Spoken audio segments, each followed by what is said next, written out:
Been so long since I felt this way. Alright, YouTube, I am down in the dungeon where the skulls live. I thought today might be a fun time. A quarter of my basement has recently been renovated into art studio. The other quarter is soon to be plants and seeds. I don't get to spend a lot of time down here, so I thought it'd be fun just to kind of dig into my boxes, get into my collection, pull out some obscurities, refamiliarize myself with some of my the darker corners of my CD collection. This is also kind of like an extension of the video I did the other day where I was responding to Merciful Metal's Get to Know Your Collection. And I want to continue to refamiliarize and not forget what albums are already in my home. So let's get digging into some stuff, shall we? Already aware, my boxes of CDs are kind of, they were alphabetized at one time, but I've shuffled them around so many different ways. So they're kind of alphabetical. And so, I don't know, let's get into this EL fudge, EL to FL. Over on the box, I am playing right now, this one. This is Everdark with Armageddon's Birth. And I really don't remember this guy. I remember wanting it because it is on Full Moon Productions. But this is very different from the other releases on Full Moon. So, going to be enjoying that. Kind of some death metal. I want to say maybe they were from Denmark or something. Got a little cat there. Good job. All right. What do we got here? This is some old friends of mine. They were in this band called Erasmus. Helped them release this back in '98 or so. Oh, what else we got here? Epitaph, Seeking Salvation, really cool. Yeah, Epidemic, Decameron. Found that in a used bin a couple years ago for $4. Gonna be featuring this in a video here pretty soon. What is something? Oh yeah, classic Static Fear.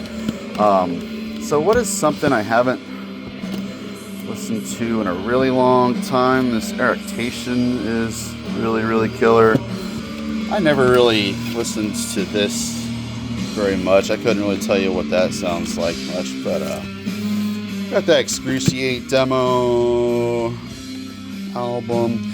Honestly, never really got around to familiarizing myself with them very well. Fin Troll, you know, I'm not the biggest Fin Troll fan. I have a couple of their albums. This is really killer. Evil Angel, Unholy Fight for Metal. I don't know, I'm not really finding too many mysteries here that I'm not familiar with. Embraced. Let's see, shall we? How about we get more into the TR to VE box? It's been a while. Got some Vermin Womb. Got this Victims of Eternal Decay. I think this recently got reissued. Of course, the Bad Boy Senda box set. Unlord. Love those guys.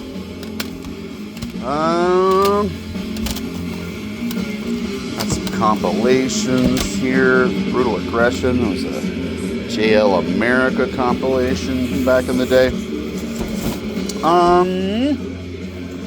This, I go back to this so much. Twin Obscenity. You know, this might be a good candidate. This is Troopenstorm. Should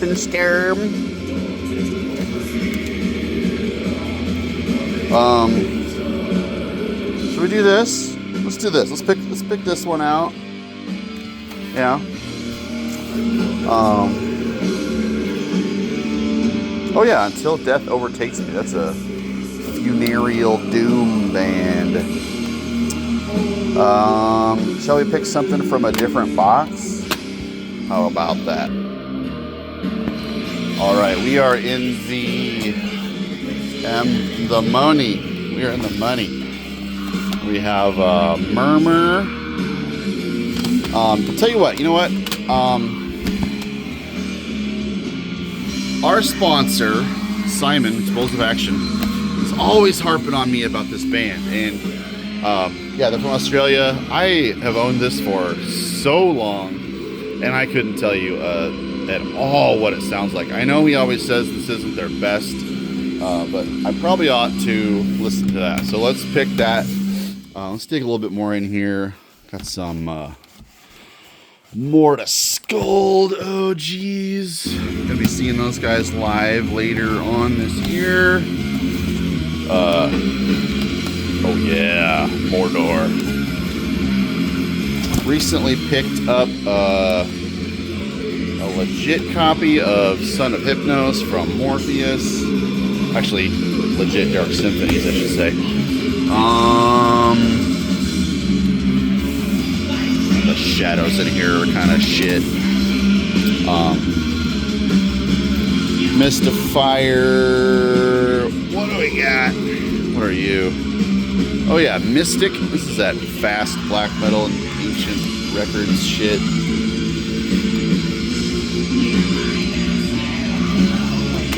Got both of the Necrosaints. Let's see. Necronomicon. You know, this was a recent acquisition.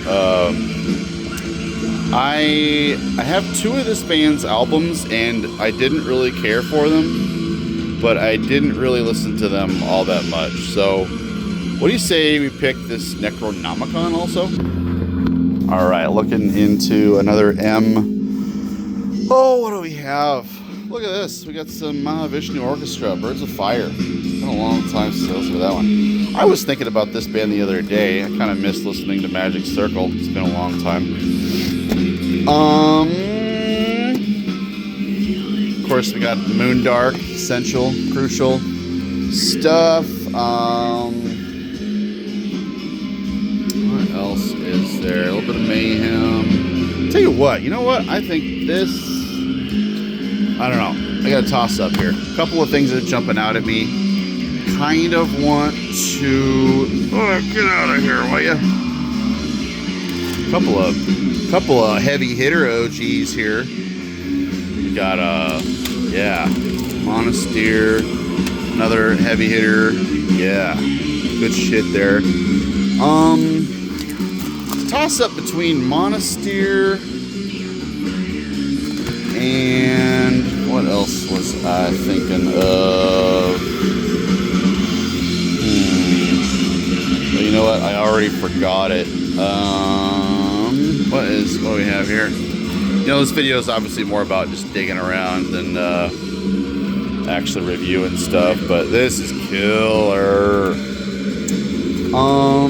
This is it. This is the other thing I was tossed. No, this is it. Maze of Torment. No, this is the one. I think this is the one I had in mind. What do you think? Let's go with Maze of Torment. All right. So there's 3 picked out that we're gonna dive into. But I tell you what, I really want to dig back into this again. Don't remember it at all. All right, we are in the Julu box here. Lots of good stuff. Pat from Ground Zero Salem actually sent me that kind of recently. Let's see here. We got OG Lord Chaos. Keep it blessing, classic, of course. What's in here? That's Laster, excellent band. Lawnmower Death. Oh, crikey. You know what? Let's pass. I was tempted, but I remember this being kind of garbage, so maybe we're gonna leave that one out of the video for.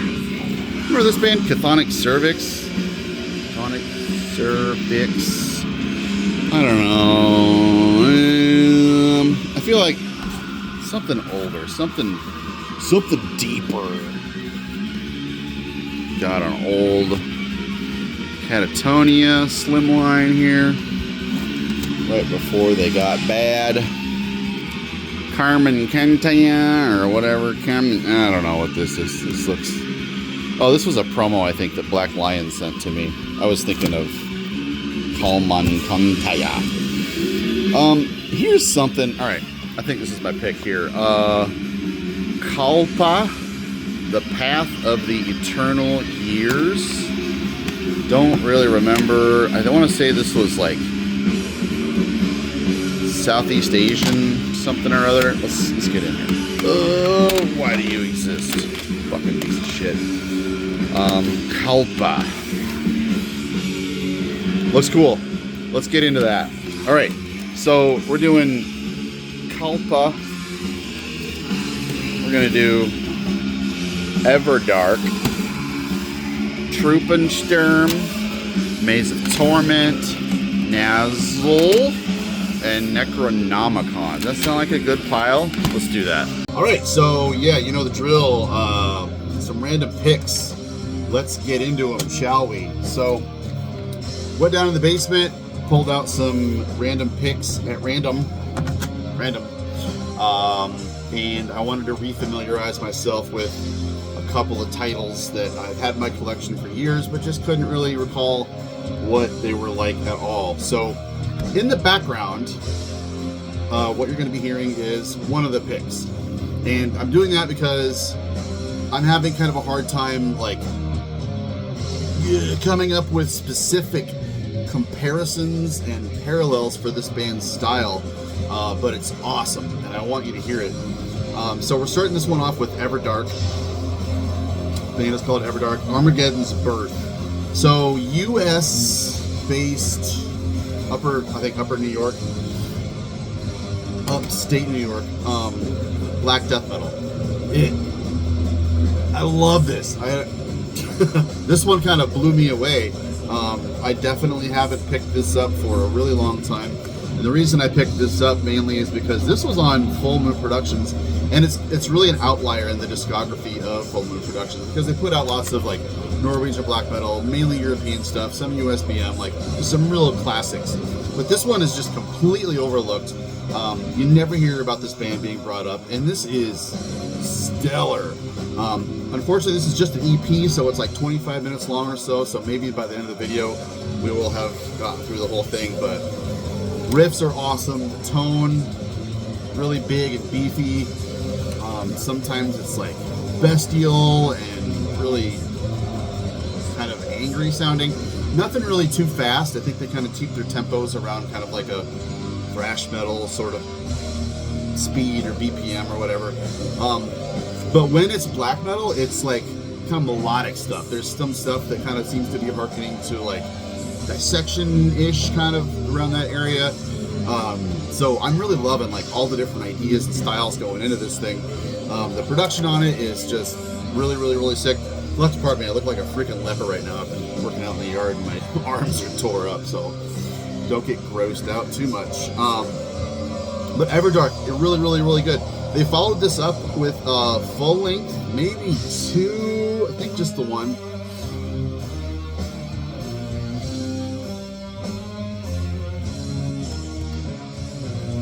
Yeah, just lots of great riffs all over the place. It's not amazing or anything, I mean, don't get me wrong. But I was really, really blown away by this, guys. So I'll need to get into the full length, maybe grab a copy of that one. It seems like this one is maybe a little bit more well respected than the full length. I don't know. But yeah, I really like this. The production on it is just solid, really, really slick, and just really great sounding. And I think I even was looking into the lineup, and the guy who produced this like didn't really do anything else. I might be mistaken on that, but I didn't really like a lot of times I'll put on an album and I'll think like, what's my favorite element of this album? Is it the riffing, the bass playing, the drumming, the production, the album cover, and then I'll look on Metal Archives to see what else this artist has done. And usually that's, you know, I can't wait to get down that path and see what else I can find, you know. But this was just kind of like a dead end. These guys weren't in much of any other bands to speak of. So just kind of like an outlier gem in the rough there. Everdark, Armageddon's Birth. Really, really, really good. Next, I picked out this Tröen, Sturm, the album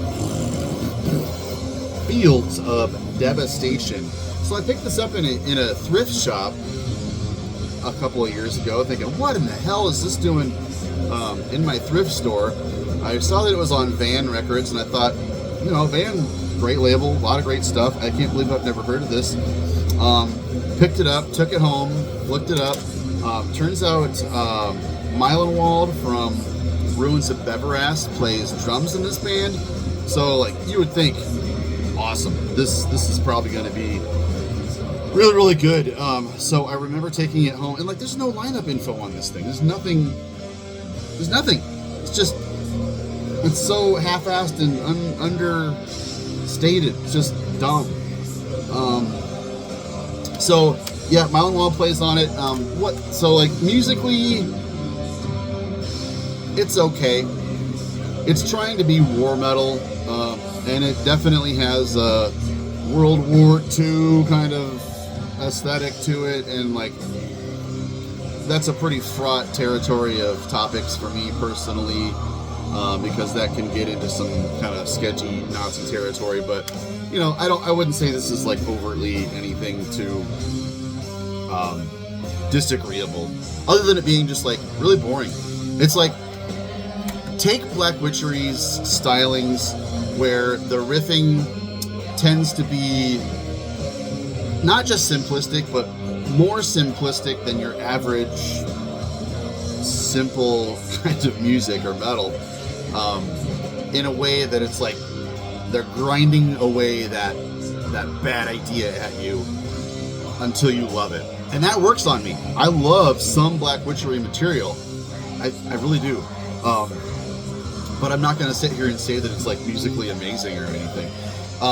So like, this tends to be kind of like, I don't know, there's something about Black Witchery's sound that is just so signature, and they're able to convey their personality and emotion and just hatred and darkness through that style. And it's so well developed that I just can't get enough of it. So hearing that idea and that style in a different context by different artists just doesn't work for me. It's like if you asked a German Shepherd to make you a bowl of mac and cheese, and it had all the ingredients there, but it didn't know what to do with it. It's just, yeah, it's not great. It's forgettable. Yeah, I don't know why this exists. I don't know why anybody bothered to record it. It's not terrible, and certainly if, like, the war metal thing, if you're a diehard nuclear war now kind of guy and you're into all the fucking proclamation and shit, you're gonna love it, whatever. But that kind of stuff don't really need. I need Conqueror, first two Revenge EPs, Black Witchery, some of it. I'm pretty good outside of that. Another one, so Necronomicon, Apocalyptic Nightmare. This was a recent pickup also. I had been seeing this band's name around. I kind of don't know how I missed out on them for so long. I don't think I had ever heard of this band until maybe like 10 years ago or so. So I think I ordered this from Paragon Records on the cheap.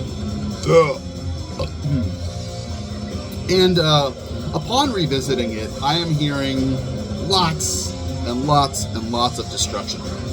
And look, they were one of the greatest thrash, like, Eternal Devastation, my favorite thrash album by far. I love that fucking thing. And so, like, this is exactly destruction. And I'm not going to fault a band for, you know, coming from that era, playing with those exact same ideas, and doing the same thing. I mean, these guys cut their teeth right alongside Destruction, maybe 5 minutes after or so. I'm not sure exactly when this came out, but, you know, they were from Germany, putting out the same kind of thrash that Destruction were around the same time. They just didn't have the luck of, like, you know, getting signed to Combat, Metal Blade, all that kind of stuff back then. So it's good. I would say the songs kind of tend to linger on a little bit too long, and I don't know, Destruction's knack was they had some really, like, they were able to distinguish each song from one another by catchy little memorable hooks and choruses, whether they were like vocal things or like guitar leads or something. They gave each song on most of their albums like a little bit of a signature to each one of those songs, and that made the album just something that you would never want to stop listening to on repeat. This band, I think, was kind of trying to maybe step away from sounding too much like Destruction, and they lack that kind of personality. They lack the choruses that you're going to remember and pump your fists and sing along with.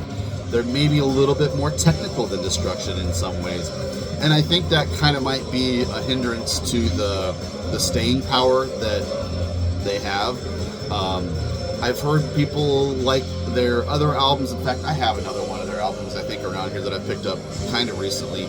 The one with the skull on it or whatever. So, like, the only thing wrong with these guys is they were just kind of doing the same thing that other bands were at the same time, and they just got overshadowed by a lot of stuff that was similar but just a little bit better. And to be honest with you, I don't listen to thrash as much as I wish I did. So when I'm in the mood for thrash metal, I want to listen to like all the classics. That's it. Your Creator, Destruction, Tankard, all that stuff.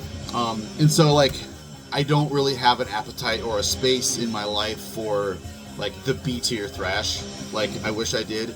But like, if you're a thrash head and that's all you want to listen to, this is certainly worth picking up. If you've spun the grooves out of your copies of Eternal Devastation, Necronomicon, great, all day long. Which one? Going back to the boss man, Simon Explosive Action, he is always evangelical about this band because he's friends with a member of that band, and they go back a long ways. I have no criticisms about this band whatsoever. My thing is, I have just not picked up this album in a really long time, and I don't even remember how or why I even wound up picking this up back in like 98, 99, somewhere around there. I've had this forever, and you don't see Australian bands coming around, at least like back then, unless it was like on a bigger label like a Necropolis thing or a Relapse or Central Media kind of thing. You wouldn't see that kind of stuff here in the States back then until maybe around 02, 03, 04, somewhere around there. So I'm surprised that my buddies who kind of got me into metal were already hip to this band, and that I was able to, I think I must have just picked this up in a used bin, which for this to be in a used bin in the middle of Iowa in 1998 or so is just unthinkable. I feel like I must be misremembering that, but I remember specifically when my collection was down to just like 100 albums. I think I had this in my collection. This is Totem by Nazxul, a band who have gone on to be pretty prolific. I want to say this might be their debut, but I remember, what I do remember about this, and this is probably the first time I've listened to this in at least a decade, is that this is kind of notorious for being drum machine black metal of a specific ilk. And that doesn't mean it's bad. I just think that, like, objectively, drum machine black metal is a different thing than non-drum machine black metal, and we'll talk about this a little bit in the next album as well. And I think having that separation of like drum machine black metal versus non-drum machine black metal sometimes can give it kind of a more isolated style and like an elemental sort of feel to it that can mean that I respect a band or a solo project even more because it lacks that collaborative sort of style to it. So like, what I don't understand is how this is a 5-piece band that has a drum machine. So I don't know, whatever. It's kind of vampiric. It's not very all that original. It's kind of like somewhat Nordic sounding. in its style, but I mean, I think this came out right alongside your Lord Chaoses and your Dark Lords, so there was definitely kind of a, I think maybe this was the band that kind of, you know, lit the fire for bands to start out without a drummer and think like, let's not let the lack of a drummer hold us back from recording, you know, great black metal. So Totem kind of, I think, laid the groundwork for bands like Lord Chaos and Dark Lord to go ahead and make blasphemous black metal. So upon putting this in, I thought it was kind of average. There are some great riffs on it. There's some awesome atmosphere to it, which can be kind of hard to pull off when you're using a drum machine in the late 90s. Also, like, the artwork is kind of like, I don't know if I would pick this for an album cover, you know? This just doesn't scream like vampiric black metal at all. I don't know why, like, and these pictures are all throughout it.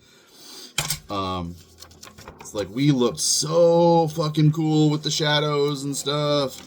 Can you believe how shadowy we are?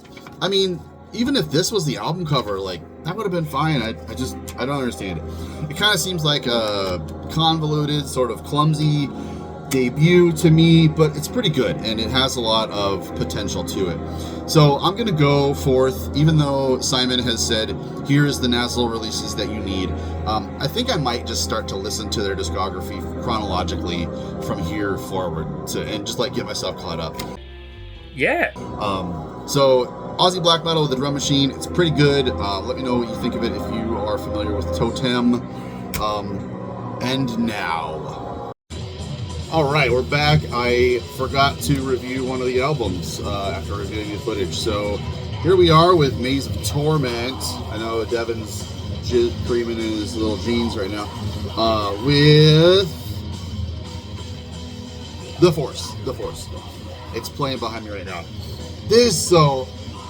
Swedish band, just kind of never really got their feet underneath them success-wise, but the material is fucking deadly. So I think this came out originally 98, somewhere around there. But this fucking rules. So think necrophobic, kind of like Swordmaster, kind of dissection-y, but it's got a little bit more of that kind of 80s sound to it. Also, Merciless. So Sweden's Merciless. This sounds quite a bit like a great compendium to your Merciless. Members of a couple of other bands, but nothing super noteworthy. But this ruled. These guys followed up this one with a couple of other full lengths that I have but haven't really listened to. I don't think. This is a 2004 reissue. Should be able to pick this up fairly easily on the cheap, but you won't be disappointed. This fucking rules. It riffs. I just trying to think of like what to tell you about why it isn't great. I'm not complaining about. I have no complaints about it whatsoever. In fact, it was recorded in Dan Tweno's studio, so it sounds amazing. What more could you want? They've just really taken kind of an 80s thrash kind of style, but given it a melodic Black Death kind of outer shell to it. And there's just a lot of intricacies and melodies to the songwriting and stuff.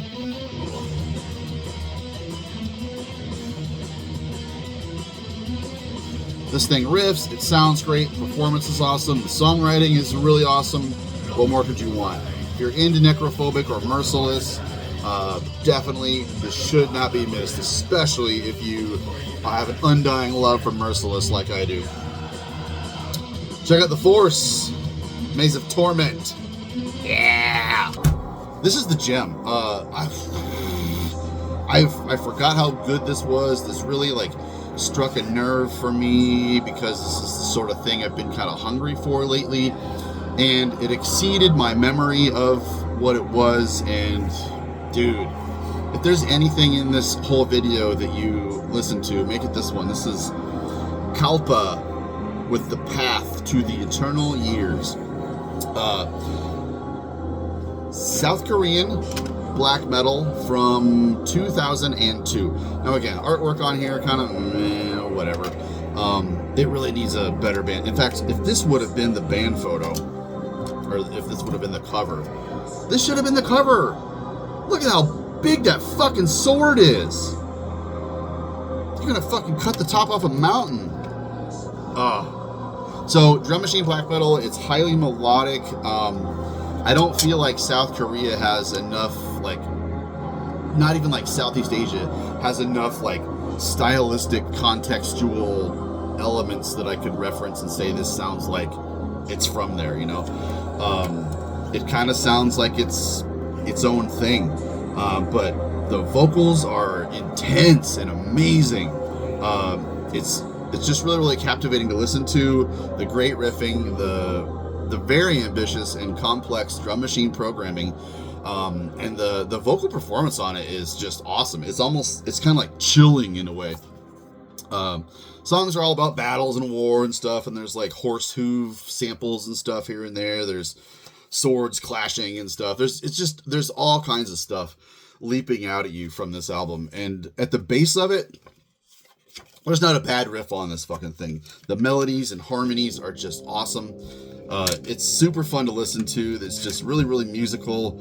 And even though the drum machine, like the sound of the drum machine can come off kind of clumsy, but if you really, really give it your full attention and you don't let that distract you from, the music that was written and recorded on this thing, it is an impressive listen. There's times that like harken back to Blood, Fire, Death Era Bathory on this. It's just all different kinds of styles. But God, this was great. So 2002, Tragic Serenade put this out. I bet you can go on Discogs and pick this up for like $12 or something. I don't know where I heard of this really whatsoever, but dude, this is so good.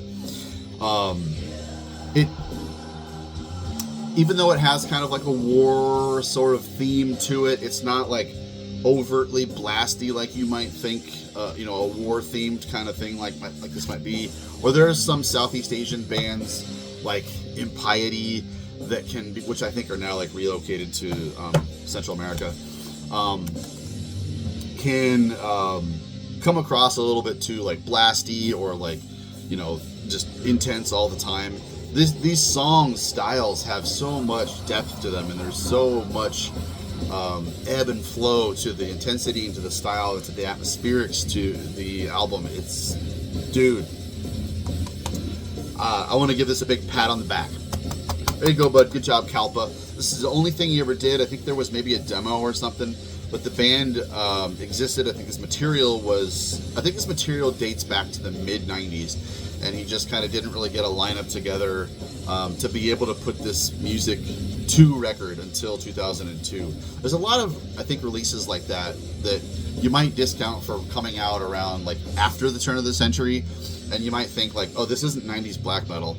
But a lot of times I think technology around that time period enabled musicians to finally put old songs that they started working on back in like 93, 94, and they were able to like come up with those solo projects and like get things finally recorded on albums. So it's worth remembering that stuff post 2000 might not necessarily mean it's not exactly 90s black metal. This is a great example of that.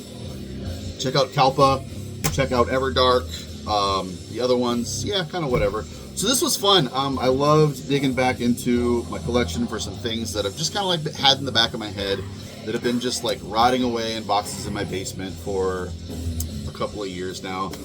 And I think I'm going to keep on doing this randomly. I hope it was fun for you to kind of dig into my boxes and kind of see what I had and find some new goodies. And like, I know a couple of these I've even talked about on my channel when I got them years ago. So they're repeats, but it's not like you're going to... I think I've got something like 500 or 600 videos on my channel now. So if you could find that video where I talked about this in the first place, like, great job. But it's fun to put a fresh ear on these records and just kind of refamiliarize myself with them. So that's it for me today. Don't forget to check out my Patreon channel for tons more exclusive content. It's really cheap. It's not that expensive, guys. You can just throw it in your cart and make it happen, and you'll have access to years worth of videos that I've been putting up there. I'm going to be filming a video for it later on tonight. So take care. We'll see you soon. Bye-bye. Woohoo! That was a great video, and it was made possible mostly by me, but also thanks to the undying and kind support of my Patreon subscribers. Thank you all. I love you. If you are interested in being a part of my Patreon channel and supporting what I do, you are welcome to join at the URL below. It is only $6.66 per month, and you're going to love it. Thank you.